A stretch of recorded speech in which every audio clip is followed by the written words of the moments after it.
o Corinthians fez. E aproveitou-se da pior partida decisiva do Palmeiras na era Abel. Uma das piores que eu já vi, porque, repito, você pode não jogar bem, mas ter uma chance, essa chance foi um pênalti desperdiçado pelo Veiga, definido pelo Hugo Souza. E numa jogada que o jogo estava administrado, estava até conversando com o Pipeno aqui fora do ar na narração do Nilson César, que assim, até um pouquinho antes, eu falei, acho que tipo 1 minuto e meio, eu falei, Pipeno, eu aposto $1 bilhão que esse jogo vai ser 0-0. E aí teve o pênalti, e aí continuou 0-0 pela defesaça do Hugo, que não tira o demérito do Rafael Veiga, mas que não se endemonize, não se piche os muros contra o Rafael Veiga, porque eu falo, embora ele tenha perdido o pênalti, é ainda um jogador que na história do Palestra Itália, ou seja, em 110 anos do Palmeiras, é o cara que mais gols decisivos fez, um grande avô palmeirense, um pai palmeirense, toda uma grande identificação, mas hoje, como todo time, foi mal. Tá chegando o Paulinho, vai voltar o Maurício que fez falta hoje, o Vitor Roque também tá chegando. O Palmeiras tem potencial para continuar sendo muito competitivo, para sonhar com tudo. Salve, salve, torcedor alviverde. Infelizmente, a gente não tem coisa boa para trazer, mas tem aí um corte do Canelada falando muito sobre o que o Palmeiras não jogou. Então, o Mauro Betti aí dá uma aula na análise do nosso Palmeiras. Então, vamos acompanhar aí tudo que ele falou sobre o jogo que o Palmeiras não jogou, tá? Você que não é inscrito, dá aquela força pro canal, se inscreva, ative o sininho e deixe o seu like. Bora tocar o vídeo, rapaziada. Agora, tem que ter a coragem para criticar o Palmeiras do Abel Ferreira. E aí eu vou falar, porque eu sempre elogiei muito o trabalho do Abel Ferreira. Muito. Sempre falei que eu sou fã do Abel, e tanto que ele conquistou esse time do Palmeiras. Mas a gente achar normal a atuação ridícula do Palmeiras no jogo de hoje, com o time que tem, com os nomes que tem, com os gastos que teve, com o treinador que tem, precisando vencer, não dá para levar na normalidade, não. Porque foi uma atuação ridícula. E só para ter ideia, o primeiro chute do Palmeiras no gol foi o pênalti aos 30 minutos do segundo tempo, pô. É um time... O Palmeiras ficou com um jogador a mais em campo por cerca de 25 minutos, 30 minutos, e não fez nada. Nenhum repertório com um jogador a mais em campo. Era um jogador a mais em campo, precisando fazer o gol, e o Palmeiras não criou nada. Então, se levar na normalidade o futebol ridículo que o Palmeiras jogou hoje, a gente vai estar fugindo da realidade, ô Mauro Betti. Foi um futebol feio, foi um futebol que não combina com o time que tem esse Palmeiras, e na boa, eu acho que hoje o Abel merece crítica. Além de ter sido expulso por perder o controle de novo, ele não teve repertório nenhum, nem com um jogador a mais. Era só bolinha dentro da área, pô. Quando o Palmeiras precisava criar e fazer gol. O Palmeiras não criou nada com um jogador a mais. Não, e jogou realmente mal, né? De novo, a final é medíocre, mas é medíocre pelo lado do Palmeiras, né? O Corinthians fez o dele, com as limitações atuais, contra um trabalho do Palmeiras que é de novembro de 20, um trabalho extremamente vencedor, capaz, competente e tal, com um nível de investimentos, como falou o Pipeno, não o Corinthians não seja elenco barato, longe disso. Mas o Palmeiras tem dinheiro para montar esse elenco, o Corinthians ainda não tem, né? E agora, inclusive, vai ter que pagar mais 4 milhões e 700 para o Memphis pelo título, faz parte disso, mas é claro, melhor, né? Um amigo meu dizia, falou, pô, em termos financeiros é melhor não ganhar, porque tem só pagar o mês, que, claro, foi muito importante. Mas assim, o Corinthians fez o jogo que precisava e, aliás, jogou mais do que imaginava. E o Palmeiras, de novo, jogou muito menos, né? Você pode falar que é a data FIFA, o Palmeiras, até nas campanhas vencedoras recentes, ele não voltava legal da data FIFA. Mas o Corinthians também teve o Martínez, o Carrijo, o Memphis foi pra Holanda, o Memphis ainda jogou prorrogação, com a idade que tem, enfim. Então, assim, aí pros dois lados, a data FIFA não conta. Claro que o Palmeiras, e não é de hoje, enfim, continuou sem o Maurício, né, que foi, para mim, o melhor jogador do Palmeiras no Campeonato Paulista, ainda não pode contar com o Paulinho, mas já era esperado. O Vitor Roque chegou agora, uma série de vicissitudes, enfim, teve lesões, ok. Mas, de novo, ainda mais um time da virada, é bom lembrar para o palmeirense, o Palmeiras do Abel já virou 25 placares de sair perdendo e buscar. né? E fora outras circunstâncias que ele saía atrás e ganhava. Os 3 títulos estaduais, o Palmeiras perdia o primeiro jogo para o São Paulo em 22, para o Água Santa em 23, para o Santos em 24 e ia buscar, né? Agora não, né? Ele perdeu o primeiro jogo em casa e agora foi jogar num lugar onde o Corinthians não perde desde novembro e não achou. Perdeu de novo um pênalti, como havia perdido na fase de grupos. O Souza tem gigantes méritos nisso. Caton de Estevam, Caton do Veiga, acho que não precisa discutir, né? Você pode até falar que o Estevam não bateu tão bem na fase de grupos, o Veiga hoje não bateu tão bem na Neoquímica Arena, mas é o Hugo que tem uma média de pênaltis defendidos já melhor do que a do Cássio, então não precisa nem dizer. Mas, assim, o Palmeiras ficou devendo, né? Bola, assim, muito. E, realmente, como já havia destacado o Flávio, não só hoje, não é um caça às bruxas, não é? Fora, vai ter de novo, fora Leila, fora Anderson, fora Abel, fora Demir da Guia, fora tudo e tal. Mas, assim, é decepcionante. Mas o Palmeiras ainda tem potencial, tem um elenco legal, vai perder o Estevam, mas vai ganhar o Paulinho, tá ganhando o Vitor Roque, vai voltar o Maurício, o Felipe Anderson deve jogar um dia, enfim... Tem potencial para ser uma equipe ainda extremamente competitiva, mas talvez sirva de tranco, não que você precise toda hora de tranco, para ver algumas coisas do Abel que não estão rolando, algumas questões internas e, de novo, de se estranhar, é realmente um jogo blasé. O Palmeiras só foi sanguíneo quando o Memphis Depay sobe em cima da bola. E aí não pode ser, e aliás não deveria ser. Que o Memphis provocou e o Palmeiras se perdeu nessa, que não é arte, claro, é deboche, né? A própria embaixadinha do Edilson não foi nem embaixadinha, ele errou as embaixadinhas, mas criou um jogo que não teve nem volta olímpica do Corinthians, que o jogo foi naquela final lá do Paulista de 99, e num ambiente que era 238 vezes mais temperado que agora. Os estaduais eram muito mais importantes. Naquela época, o Palmeiras tinha ganhado a Libertadores na quarta-feira, aquela final foi no domingo, e o Palmeiras, naquela Libertadores, havia eliminado o Corinthians nas pênaltis, quando o São Marcos foi canonizado em 12 de maio de 99, e já haviam jogado pelo próprio campeonato, pela Libertadores, na fase de grupos. Então, era uma rivalidade monstruosa, né? Dá para dizer que é o ano de maior rivalidade entre palmeirenses e corintianos, até pelo excelente nível das duas equipes. Era o Corinthians que foi campeão paulista e depois seria bibrasileiro e mundial em janeiro, e o Palmeiras tinha ganhado a Libertadores, né? Então, assim, era muita coisa. Mas para o palmeirense é preocupante não perder o campeonato, porque ninguém foi tetra, né? E de novo ele foi vice. Mas é preocupante a maneira como o Palmeiras, bovinamente, para usar uma expressão de Nelson Rodrigues hoje, não jogou. De novo, eu não lembro de final de campeonato um time tem uma chance, e dá quase que para dizer que a chance foi um pênalti teletubb, de uma imaturidade de teletubb do Félix Torres, porque se não fosse o pênalti, o Palmeiras não tivesse nenhuma chance. Teve essa defesa que o Piperno falou do Hugo Souza, mas não foi nem um chute forte, de canhota de longe. Teve no começo do segundo tempo uma bola cruzada pelo Veiga que o Murilo ganha e joga para fora, quer dizer, chance nenhuma, tudo bola longa, bola parada, o próprio Estevam jogou pouco, o Veiga não foi bem, o Vitor Roque isolado, pior partida do Facundo Torres, uma série de coisas, que tem méritos inegáveis do Corinthians. Mas assim, terra arrasada não, mas que o Palmeiras deveu muita bola, ainda que vice-campeão paulista nesse campeonato, não tenha dúvida. Agora, o Bruno Prado, o seu pai já alertou algumas vezes e também pergunto para ele, porque o Flávio já dizia, antes até de mim, por que já não tem que criticar o Abel Ferreira? Se o Palmeiras já está jogando mal há um bom tempo. E agora essas críticas vão ganhando fundamento, né, gente? O jogo de hoje do Palmeiras foi muito ruim, precisando do resultado e, além de tudo, com um a mais. Eu não consigo entender o time que tem um jogador a mais e não cria nada. Eu fico indignado quando o time tem um jogador a mais por um bom tempo de jogo e não cria. E foi o que aconteceu com o Palmeiras hoje. O Palmeiras, os dois jogos foram ruins. Contra o São Paulo também na semifinal, em relação à parte criativa do time. Mas aí tem uma questão que é muito boa no Palmeiras, né? Dificilmente esses ruídos de fora interferem. Porque assim, o time vai passar por altos e baixos, né? Acho que às vezes a gente tem uma ilusão de que o time vai sempre ganhar tudo, vai sempre estar bem. E isso não existe no mundo, e aqui no Brasil menos ainda.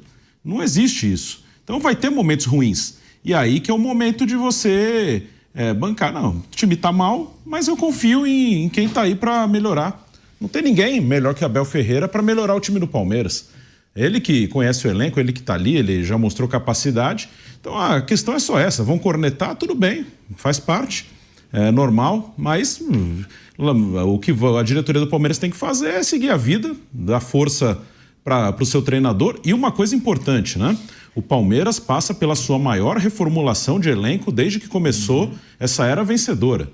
O time do Palmeiras hoje é um time muito diferente do time que conquistou o Brasileiro em 23.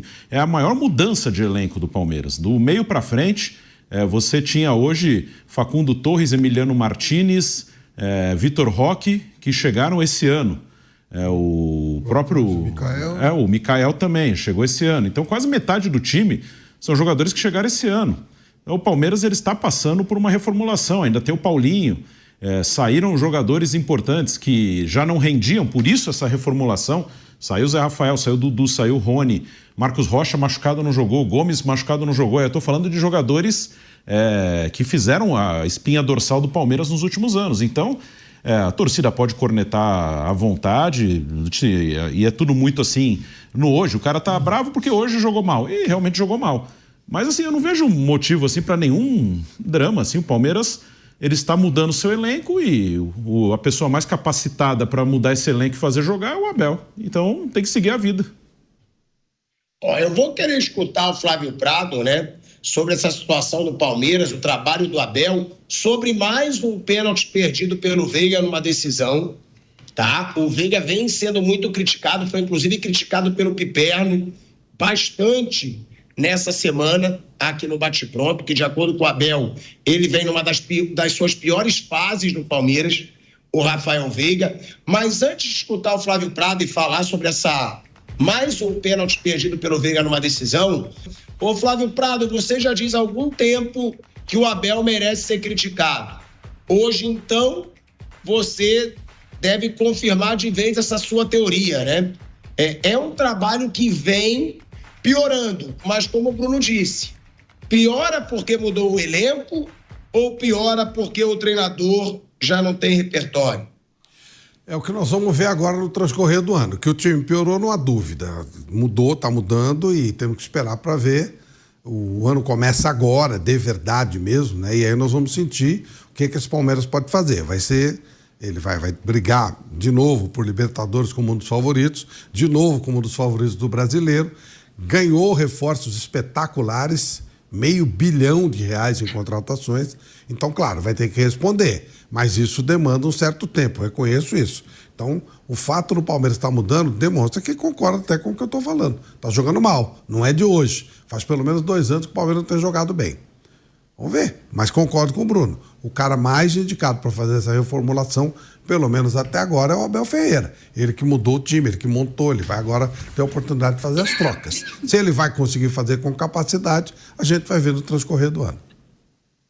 Agora, e o Rafael Veiga, hein, Piperno? Porque, sendo justo, você falou antes do jogo, né? Você falou antes da partida que o Rafael Veiga vive uma fase até... Você usou até um adjetivo, acho que você usou um adjetivo que era uma fase medíocre. Eu não lembro se foi esse o adjetivo, mas você disse que era uma fase muito ruim do Veiga. Não, eu disse que o meio-campo do Palmeiras tem sido medíocre. Agora, o Veiga tem jogado mal há muito tempo, não é agora no Campeonato Paulista. Então, também é um jogador que eu critico há muito tempo, porque se você também avaliar bem o que ele tem conseguido construir de muitos meses para cá, mesmo no Campeonato Brasileiro, Libertadores e tal, você não vai encontrar muita coisa, você vai encontrar lance de bola parada. Então, veja, quem cruza 10, 15 bolas paradas por jogo, em algum momento vai aparecer lá um zagueiro, um Gomes, um Murilo, ou mesmo um atacante, um Flaco Lopes, vai enfiar a cabeça lá e vai fazer um gol. Aí aparece estatística, assistência, lindo. Eu quero ver o seguinte, com bola rolando, o que está acontecendo? E em relação ao Veiga não está acontecendo praticamente nada, e é um jogador histórico, é um jogador de imensa importância na vida do Palmeiras. Agora, também reconheço que é um jogador que se acostumou a jogar de uma forma, só que agora ele busca um reposicionamento no qual ele não está conseguindo ser bem sucedido. Então, a bola dele, que já caiu desde o ano passado, está em queda livre nesse momento. Por isso que eu acho que é um momento, uma fase em que a titularidade dele tem que ser questionada sim. Porque, veja, olha o Palmeiras e olha a seleção brasileira. Os dois têm pelo menos um problema que é mais ou menos semelhante. Não adianta você empilhar um monte de atacantes competentes e tal, se você não tiver quem leve a bola para esses caras. O que acontece na seleção brasileira, que a gente critica toda hora, é muito parecido com o que vem ocorrendo nesse time do Palmeiras agora, que contratou e tem ótimos atacantes, mas nenhum consegue jogar. Por que nenhum consegue jogar? Porque quem tem que alimentar esses caras também não está conseguindo produzir. Porque até nossa produção me lembra, né, Mauro Betti, que o Veiga, ele já tinha, né, perdido um pênalti nas oitavas de final da Copa do Brasil contra o São Paulo, né? Sim. Em 2022. Em 2022, o Veiga também perdeu um pênalti que elimina o Palmeiras da Copa do Brasil para o São Paulo, que também é o seu grande rival, e agora o Veiga perde esse pênalti. Mas foi uma grande defesa do Hugo. Foi, mas o pênalti, quando ele não entra, é porque ele não foi bem batido, né? Muitas vezes tem até o pênalti mal batido que entra, mas o bem batido, o jogador nunca erra. E aí o Veiga tá numa fase ruim, perde esse pênalti, acha que já é a fase do Abel até começar a dar banco pro Rafael Veiga, já que tem o Maurício aí chegando, já que, né, tem jogadores aí na disputa por essa vaga. Pode ser. Mas, assim, eu odeio frases feitas. Essa é uma das que se fala, não, pênalti bem batido é o que entra, é uma bobagem. Por exemplo, na final de 2020, quando o Palmeiras ganha do Corinthians, e aí o Palmeiras evita o tetra do Corinthians, eu acho uma maldade o que eu vou falar, mas para dizer, para um goleiro histórico como o Cássio, ele falha num pênalti. É terrível você falar que um goleiro falha num pênalti. Mas a bola do Gustavo... não lembro agora... Os dois pênaltis foram muito ruins. Do Gustavo Scarpa e do Lucas Lima. Um deles, a bola passa no meio do Cássio. Assim, um goleiro do nível, da história do Cássio, pelo menos um daqueles ele podia. Então a bola entrou. Foi horrorosa a cobrança, mas a bola entrou. Acontece. Eu dou mérito maior pro Hugo do que demérito pro Veiga. Mas o Veiga ainda continua sendo... Agora eu não vou saber fazer as contas, mas ele demorou 26 ou 27 pênaltis para errar o primeiro. Um jogo no contra o Santos na Vila Belmiro em 22. 24, mas em compensação depois... depois ele caiu muito... Perdeu 7 de 20. É muita coisa. Era impressionante, era o maior batedor de pênaltis da história e agora deu uma piorada. Mas ainda o saldo do Veiga, para mim, é extremamente vitorioso. Eu quero reiterar que em 110 anos do Palestra Itália, ele é o cara que mais gols decisivos fez na história do Palmeiras. Não é um jogador qualquer, mas não tá legal. E um detalhe, ele já foi banco recentemente do Abel. O Abel já botou o Veiga no banco e o próprio Veiga aceitou. O que pode vir a acontecer, e aqui é um pouco de feeling e informação também, é que, assim, após o Super Mundial, há uma chance real do Veiga ser negociado, né? Por mais que ele tenha mesmo uma história linda de vida de palmeirense, do parte do avô, do pai e tal, ele acha que chegou o momento de tentar alguma coisa fora do país e um processo mais ou menos parecido com o do Scarpa e cada um tem o direito. Estou dizendo que ele queira ser do Palmeiras, mas agora ele veria com muito bons olhos se viesse uma proposta legal de um lugar legal. Pela idade pode não ser tão fácil, mas enfim... Guardemos cenas dos próximos capítulos. Mas daí demonizar o Veiga é que nem você falar, o Zico perdeu o pênalti contra a França. Perdeu. O Zico é um dos maiores batedores da história. O Baggio, de 94, eu falo sempre, até hoje é o maior batedor, em eficiência, é o maior batedor de pênaltis da história do Calcio, da Série A italiana, com mais de 93% de aproveitamento. Perdeu aquele pênalti em 17 de julho de 94, o Rose Bowl em Passadino, o Flávio estava lá, eu também estava lá, porque é o maior calor que a gente passou na vida. Nossa. E isso foram 120 minutos de terror até de jogo, porque estava muito calor. E lembrando que o Baggio, é só rever a imagem, o Baggio jogou com uma cocheira, porque ele não estava 100%. E ele mesmo dizia, e sempre disse, que ele bateu o pênalti por cima, porque ele falou que se ele batesse colocado, inclusive como ele aprendeu com o grande ídolo da vida dele, que é o Zico, Ele acha que a bola nem chegaria no Tafarel, de tão cansado e desgastado que ele estava. Então é uma maldade. Claro, não foi decisão pro pênalti. O Veiga tinha que assumir a bronca como assumiu. O pênalti do Mundial, o Palmeiras depois perde pro Chelsea, é ele que bate. Outros tantos pênaltis. Assim, então eu espero, minimamente, que as pessoas lembrem de toda a história brilhante que deu o Veiga para não demonizar. Gente, as pessoas perdem pênalti. No caso, o Hugo Souza defende pênalti. Ah, mas perdeu com o Estevão, perdeu com... Ok, acontece e tal, mas de novo, se a gente for por pênalti perdido, e no caso muito bem defendido de novo pelo Hugo Souza, aí não vai sobrar ninguém para bater pênalti. Ah, não, vai, viu? Desculpa, pilhado. Vai sim, aquela célebre frase, eu sempre erro, acho que é do Neném Prancha, que ele fala, ou do João Saldanha, alguém falou, ou do Gentil Cardoso, um esses futebólogos e grandes frases, né? Que ele fala, pênalti é tão importante que quem devia bater é o presidente do clube. É o Neném Prancha. É o Neném, grande futebólogo Neném Prancha das praias do Rio de Janeiro. Então, a Leila, você sabe que tem um vídeo daquelas bobagens que viralizou, que ela fala, ai gente, sabe, é tão fácil bater um pênalti, é só bater e fazer. E claro, evidentemente, já estão usando contra ela e contra o Veiga, o pênalti que a Leila bateu e fez no Allianz Parque com um goleiro que deixou a bola entrar. Bom, rapaziada, esse foi o corte que eu trouxe pra vocês aí do Canelada. Verdade aí que as análises praticamente foram, pra mim, corretas. Tá?